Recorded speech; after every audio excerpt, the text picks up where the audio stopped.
Lord మన ప్రభువును రక్షకుడును యేసుక్రీస్తు నామానికి మహిమ కలుగునుగాక.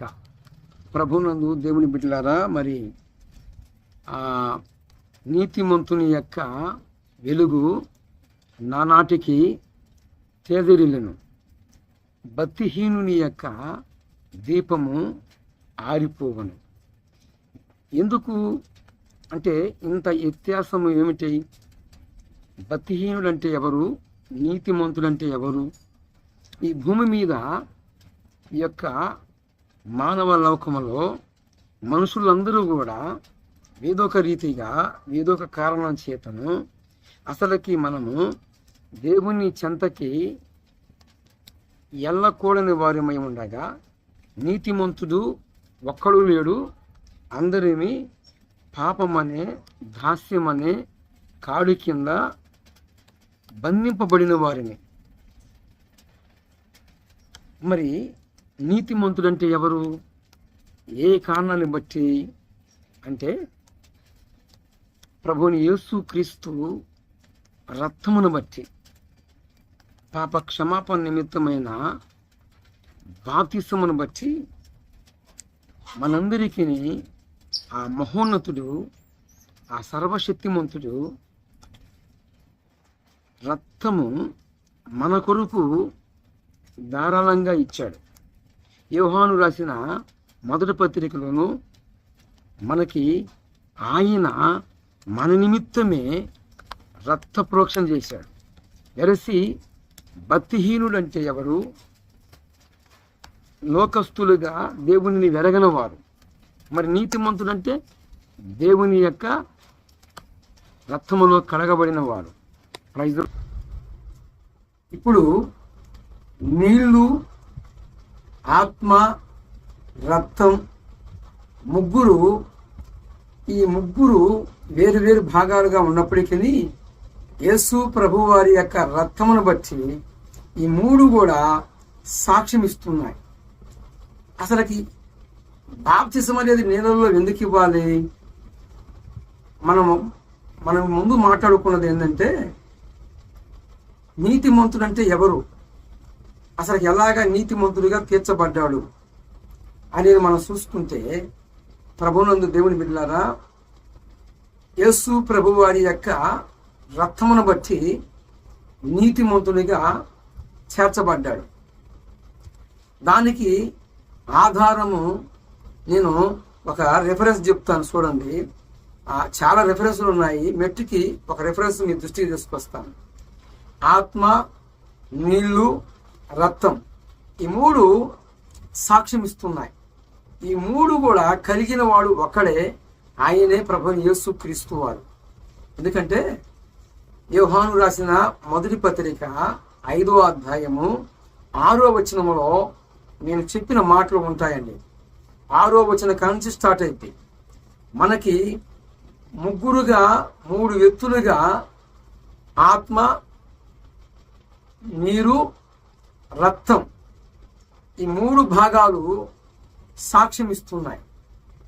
నీతిమంతునిగా తీర్చబడుతున్న వారు ఎలాగ తీర్చబడుతున్నారయ్యా అంటే, ఈ సృష్టిలో, ఈ లోకములో మరి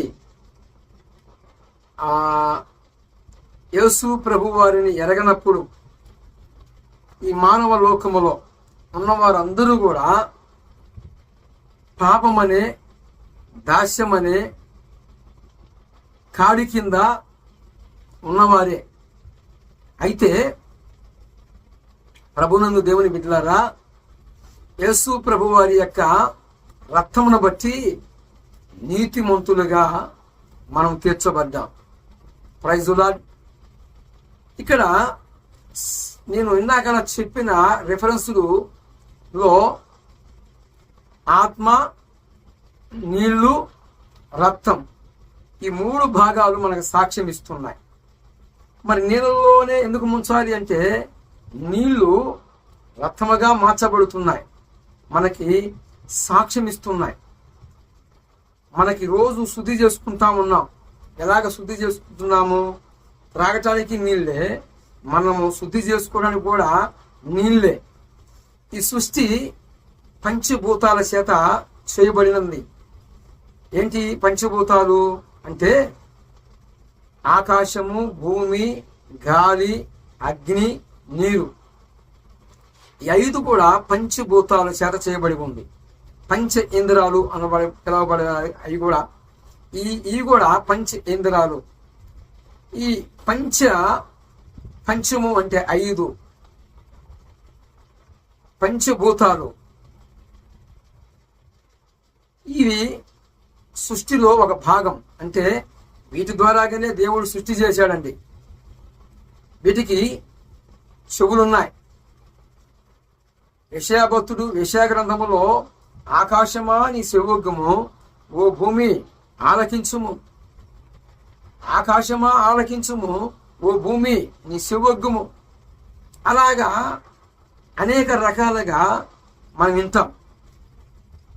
ఒక సందర్భంలో ఆకాశమా ఆలకించుము అంటాడు, ఓ భూమి చెవియొగ్గము అంటాడు. ఇలాగ చెప్పుకుంటూ పోతే అన్నిటికీ చెవులు ఉన్నాయి. అది భగవంతునికి మాత్రమే తెలుసు.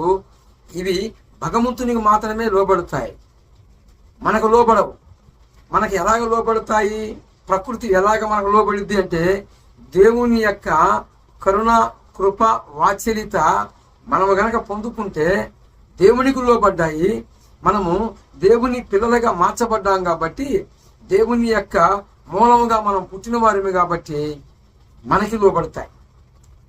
దేవుని యొక్క మాటకి విధేయులుగా, ఆయన చెప్పిన మాటకి విధేయత చూపితే.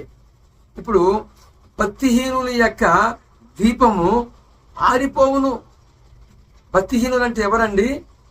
యేసు ప్రభు వారిని ఎరగక మరి చెప్పినా కూడా వినకుండా, మేము మట్టిన దానికి 3 కాళ్ళు, మా జీవితం ఇంతే, మేము మా బతుకులు ఇంతే అని ఎవరైతే అలాగనే ఉండిపోతారో, లేఖనము పరిశుద్ధ గ్రంథం అంటుంది వారిని భక్తిహీనులు అంటుంది.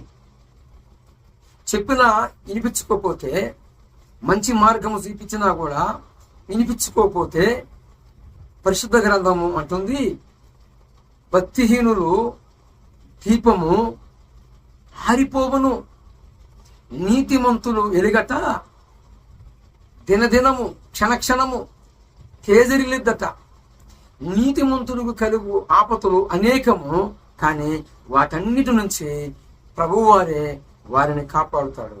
ఎందుకంటే ప్రభువు లోకమును జయించాడు, లోకములో ఉన్న సమస్తమును జయించాడు. అందును బట్టి మన భరోసా, మనకి ఆధారము ప్రభువారే. ఆయన మన ఎడల ఎలాగ ఉన్నాడో తెలుసా? ఎంత ప్రేమ కలిగి ఉన్నాడో తెలుసా? ఈ ప్రేమలు, ఈ బంధాలు, ఈ ఆత్మీయతలు, ఈ మమకారాలు ఈ లోకములో ఎలాగ ఉంటుందంటే, ధనము ఉంటే బంధువు, ఏదో ఒక రూపాన ధనాగారము నీకుంటే బంధువు. కానీ దైవిక ప్రేమ అలా కాదండి. మనం ఇంకనూ పాపులుగా ఉండగానే, ఇంకనూ ఆయన చెంతకి చేరకుండా ఉండగానే, ఆయన దగ్గరికి మనం రాకూడని వారమైనప్పటికీ, మనలో ఏ నీతి లేనప్పటికీ, ఆయన కృప, వాత్సల్యత, ఆయన రక్తము మనల్ని శుద్ధి చేసింది. అదే యోహాను భక్తుడు, యోహాను రాసిన మొదటి పత్రిక 5:6 వచనములో స్పష్టంగా చెప్పబడిన ప్రకారముగా, మార్కు సువార్త 16వ అధ్యాయము 16వ వచనములో, నమ్మి బాప్తిసం పొందిన వాడు రక్షింపబడును, నమ్మనవాడు శిక్షావిధి పొందును. Praise the Lord. ప్రభువునందు దేవుని బిడ్డలారా, ఈ మాటల బట్టి ఈ భూలోకములో, ఈ మానవ లోకములో నీతిమంతుడు ఎవరు లేరు. కానీ ఎవరిని బట్టి నీతిమంతుడిగా తీర్చబడ్డాము అంటే ప్రభు యేసు క్రీస్తు వారిని బట్టి. ఆ దేవాది దేవునికి సర్వదా మనందరినీ రుణస్తులమి. మరి మీ జీవితం ఎలాగ ఉంది? ఇంకను దేవునికి దూరంగా ఉన్నారా? ఇంకను దూరస్తులుగానే ఉన్నారా? ఇంకను మారు మనసు పొందకుండా పాప క్షమాపణ నిమిత్తమైన బాప్తిసం ఇంకా పొందలేదా? అలాగైతే ప్రభు యేసు క్రీస్తు వారిని మీద విశ్వాసం ఉంచండి. మీరు ఆయన మీద ఆనుకోనండి. ఆయన యందు విశ్వాసం కలిగి మారు మనసు పొంది పాప క్షమాపణ నిమిత్తమైన బాప్తిసం పొందినట్లయితే తప్పకుండా మీకు సమాధానము, మీ పేర్లు జీవగ్రంథమందు రాయబడునుగాక. మీ కుటుంబాల్లో కలతలు, కన్నీళ్లు, నా ప్రభుని యేసు క్రీస్తు వారి యొక్క గాయపన హస్తము ద్వారాగా మీకు సమాధానం అందించబడును గాక. ఆమేన్.